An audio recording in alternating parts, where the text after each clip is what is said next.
San Andreas is admittedly an old game, but it's still packed with interesting and overlooked details that have been hiding in plain sight for the past 20 years. These are the most overlooked details in San Andreas.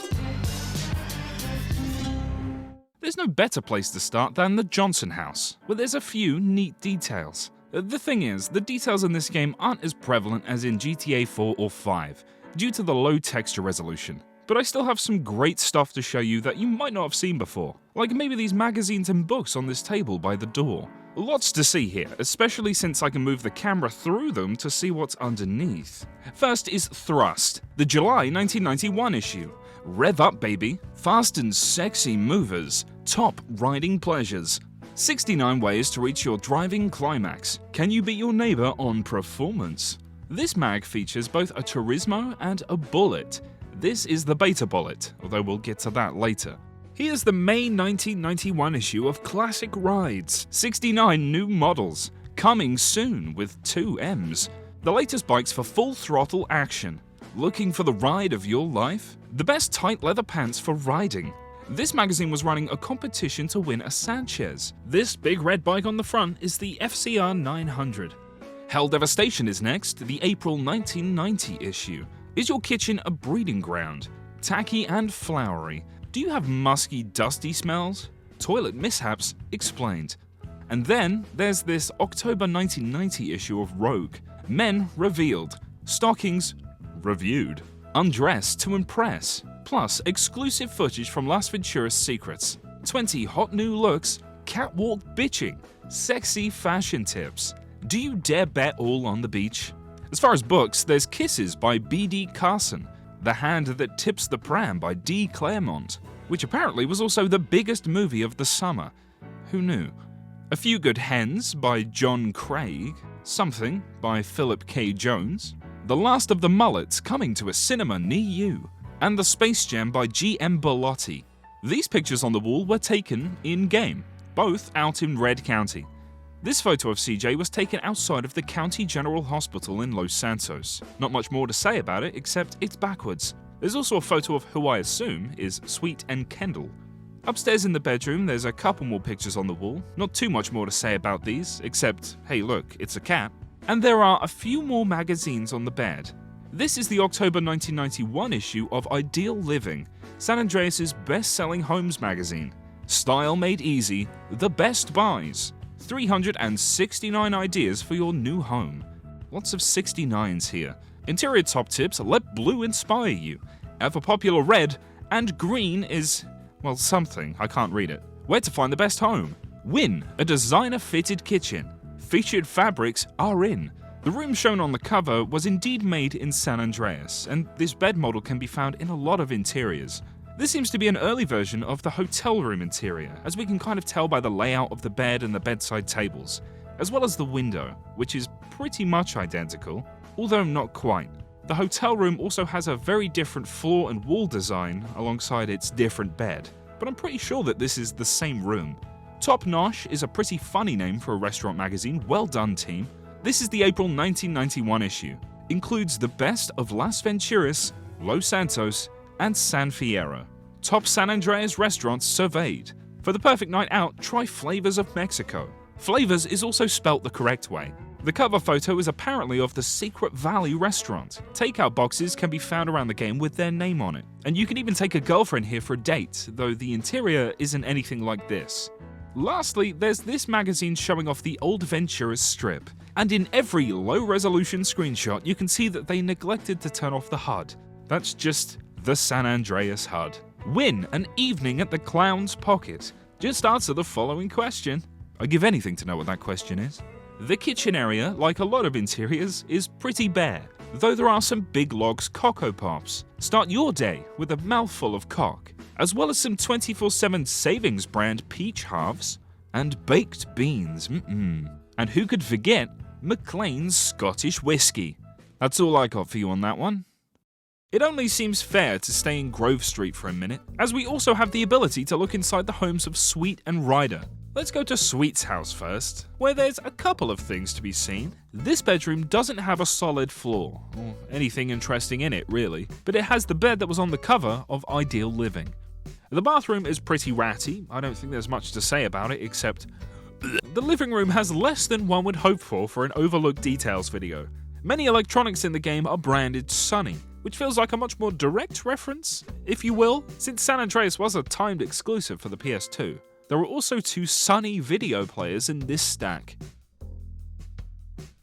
The kitchen is equally as bare as CJ's house, though here there's an empty box of 24/7 savings brand English breakfast tea. Whoever made this was nice enough to let their 2-year-old help with the text on the back of the box. It's always great to bring your kid to work. Ryder's house is up next, as this is kind of an interesting one, as the interior has working doors for some reason, and all of the furniture has collision. Behind this door is a very, very dark bathroom, which emanates whatever colour the skybox is. Very dirty bathroom with very, very dirty bits. Grimy. His living room is pretty detailed, and I'm 99% sure it never appears in a cutscene. Only the kitchen has that honour. And it's not bad. For example, there are lots of pictures on the wall. Alongside the white cat, we now have Cat 2, the sequel. Who knows what's going on in this image? That's a question. There was a question mark at the end there. Who knows? Could someone tell me? This seems to be a real photograph, probably somewhere in Scotland, no doubt.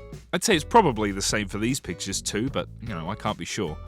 Ryder also has a poster for GTA Vice City up on his wall. For some reason, I remember this appearing behind Ryder in his first cutscene, but I can't find any video evidence to support this.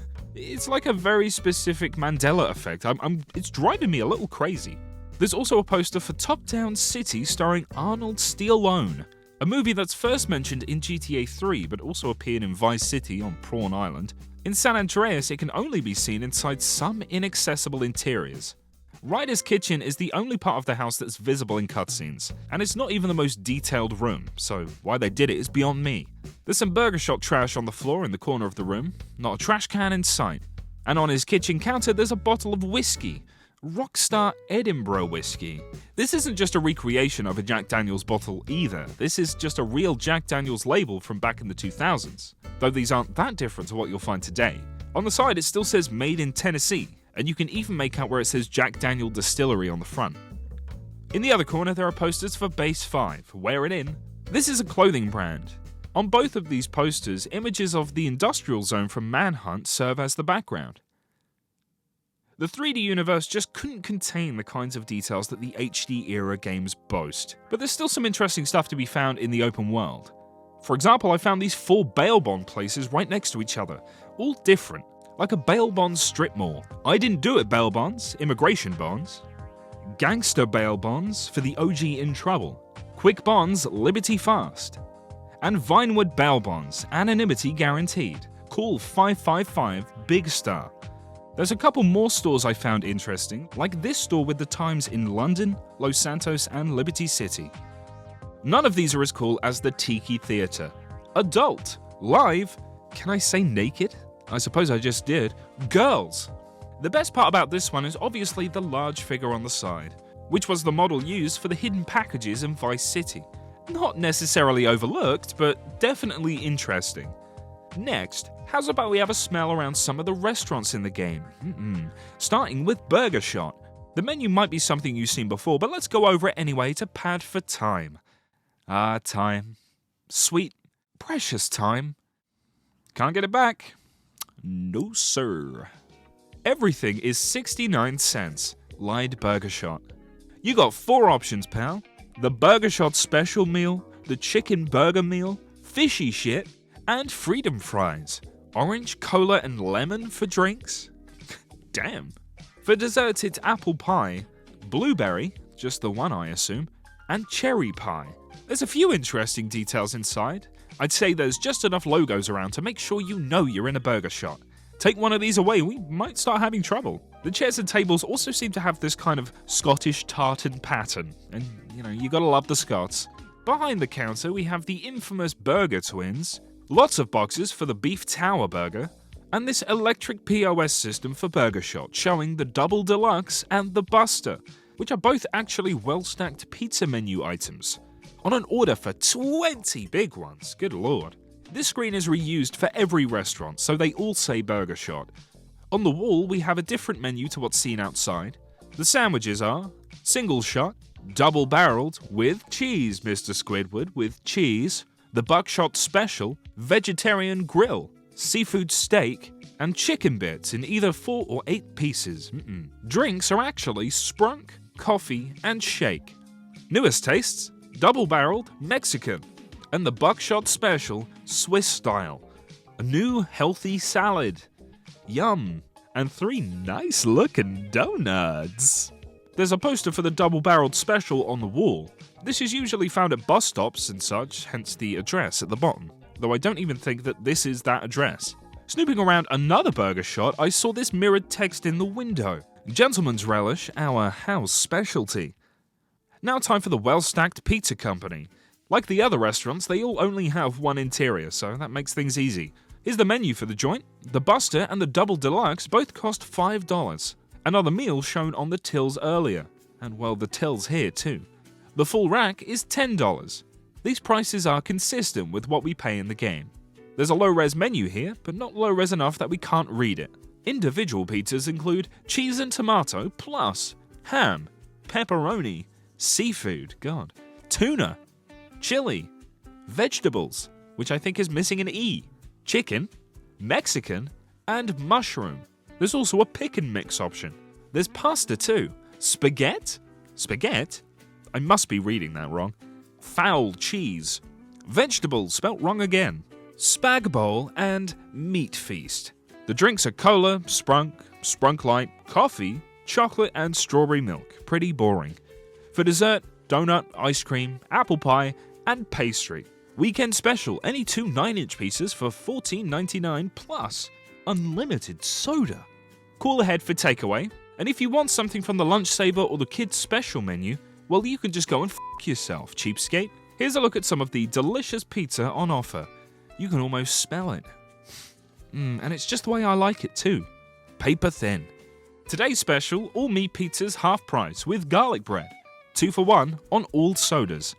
In the kitchen area for this and basically all restaurants is this guide for hygiene at work, as well as this basic food hygiene certificate. Clerkenbell is the logical conclusion to our look through the restaurants, and it has the smallest interior of all the restaurants we've seen, so there's not a lot to see, though I do like the Clerkenbell trash cans. On the table we can find someone's uneaten meal, sat atop some Clerkenbell paper. It's a nice opportunity to take a look at the box for the fillet burger and the foul wrap, which does indeed look foul. They didn't bother making special cups for the restaurant, so they have Burger Shot branded cups here as well. The only poster that's shown inside is this one for the Little Clucker Kids Meal, a staple of the brand that is still sold in stores today. However, outside some other locations, there are more of these. There's another one for the kids meal, as well as the Cluckin' Huge Double Fillet Burger, both $1.99. Next, a small look down Vinewood Boulevard, home of the Vinewood Walk of Fame. Though unlike GTA 5's version, there are no names. However, there is a version of the Vinewood Star Tours in a small building. There's also something else that caught my eye, and that's a slight inconsistency. This sign says, The X Club, everyday low prices, 99-cent rentals, largest DVD collection, 300 more titles. Now, San Andreas is set in 1992, but DVDs were first invented in 1995, and was only on shelves in Japan by 1996. So this should have said VHS, I don't know where they're getting DVD from. Next door is the Vice Theatre. 2 movies, $5, anytime, any show. They're showing Half-Cocked 2 and Discharger, and they're available for rental. The theatre, not the movies. Interestingly, Half-Cocked 2 is a sequel to a movie that was advertised in GTA 3, which is set in 2001, 9 years after this game. Back then, it looked like a pretty new movie, but I suppose not. On its wall is a poster for Discharger, which has a higher resolution version elsewhere, so let's just look at that one instead. This movie is actually Evacuator 3, the sequel to the hit movies starring Jack Howitzer. He's back, he's now black, and an android from the future. This mural says Jesus Saves, which is probably a reference to the save points featured in Grand Theft Auto 2. These surely fake churches charge $50,000 to absolve you of your sins, basically charging you to save your game. The 90s were wild, man. Before we move out of Los Santos, I just want to admire this building for a minute. It looks pretty good from every angle, and that's mostly because it actually has its reflections built into its texture. That is, reflections of other parts of the building. It looks good in all lighting conditions, and I thought it looked pretty smart, even though it's a pretty simple idea. The countryside towns in the game share many of the same funny businesses, and I'd like to go through some of them now.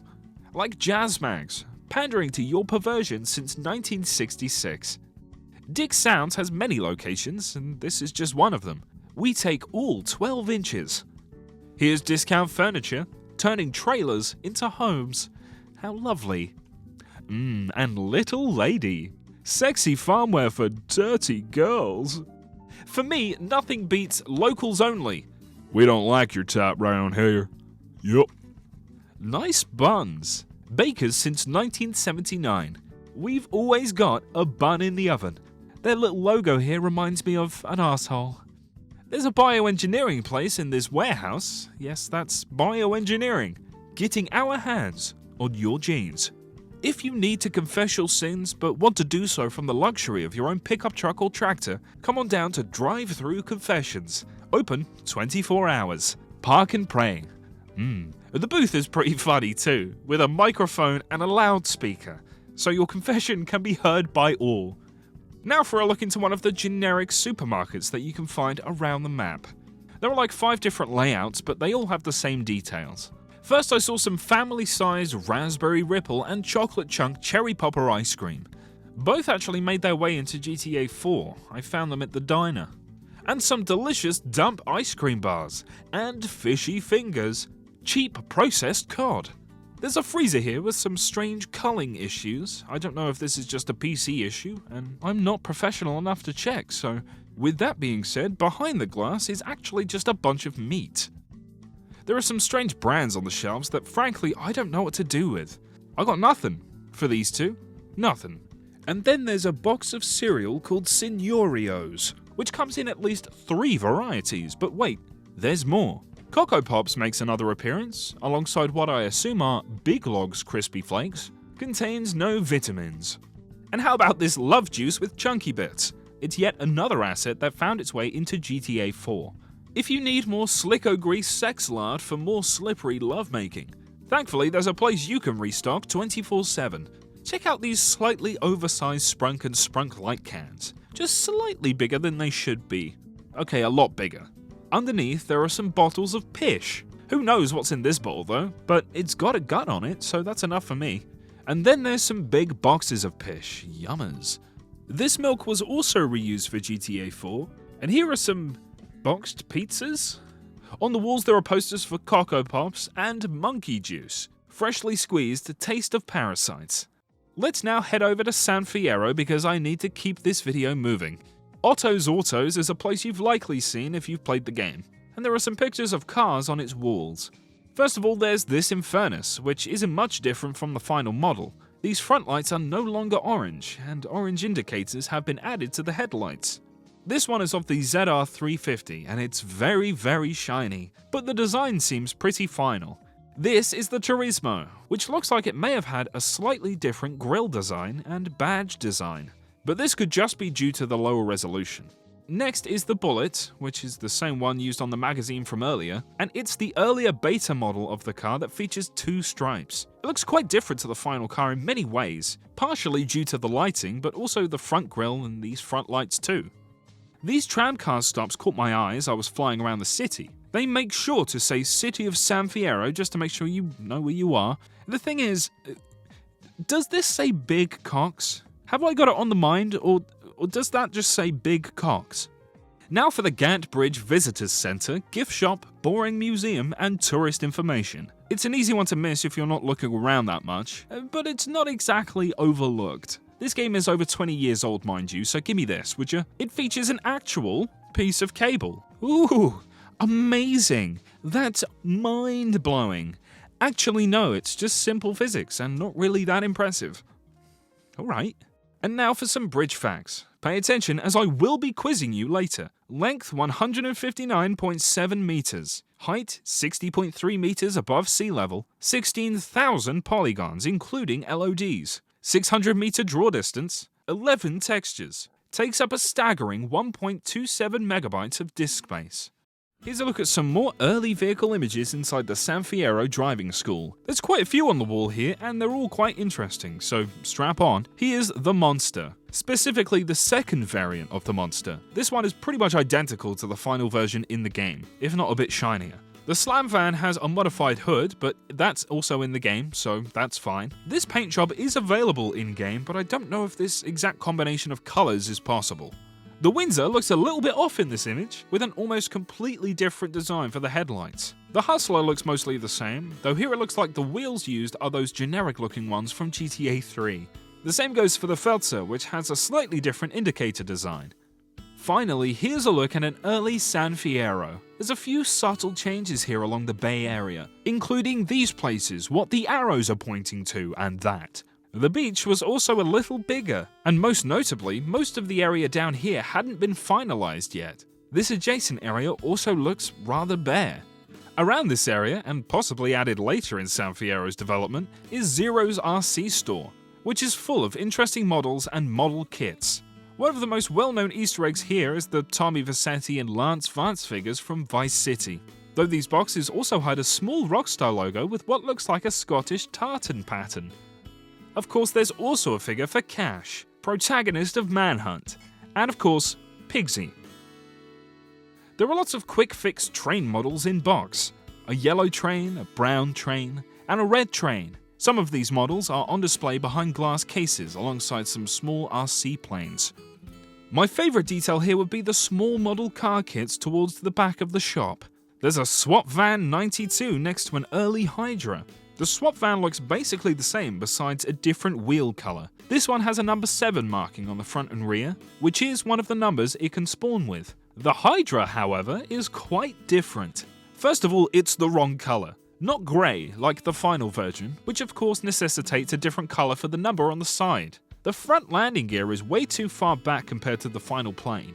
And I think most notably, the plane used to have 2 vertical stabilizers instead of the final Hydra's 1. This intake on the underside, what do I look like, a plane engineer? Come on. Whatever it is, it doesn't seem to be on this beta Hydra. When that was added to the model, it probably necessitated the relocation of the landing gear. Both of these boxes feature their vehicles flying through the clouds, something not possible by default with the real Swap Van. Under these, there are some arguably prettier boxes for the NRG 500 and the ZR 350. The NRG shown, of course, is an earlier beta version, with an early beta texture. The final NRG has far less branding than this. An easy difference to spot is the number 1 on the front and back, instead of the final number 46. The ZR 350 is the same image we saw earlier, but here is where I noticed its wheels have an extra spoke when compared to the final version. Riveting stuff, I know. We also saw this Turismo earlier too, and here it is spelt incorrectly. Then there's the Jester Crossflow, ooh-wee. All of the parts look to be achievable via body shop mods, as does this paint job, which looks to be unchanged from the final version. Finally, there's the USS Liberty. That's all I got for you folks. Hanging from the ceiling are some kites as well as some larger RC planes. This kite features the Rockstar logo, as does the sail of this boat. There's a few bits in Las Venturas that I saw looking around, though some of these details can probably be found elsewhere. This food vendor has a joke that I probably can't pronounce the way it was intended. Whoopi the Clown says, "Come on, kids." Straight from the cooler. This warehouse area is shared by many businesses, such as Frog Spawn, will keep you in the green, Weldings and Weddings because they sound similar, and Wing It Flight School, private, night and commercial, airline transport. Like the real Vegas, there's a few wedding chapels that can be found around Venturas. This one, for example, is open 7 days a week until midnight. This is the Eternal Flame Wedding Chapel. You've got to love a house of God with branding. Marriage information. Everything arranged including license. Weddings $29. Here you can even see the Eternal Flame and the misapplied texture.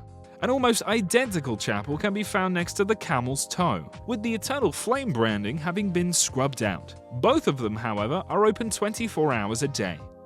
Soapy's Car Wash caught my eye because I thought I saw a pair of tits. There they are. Okay.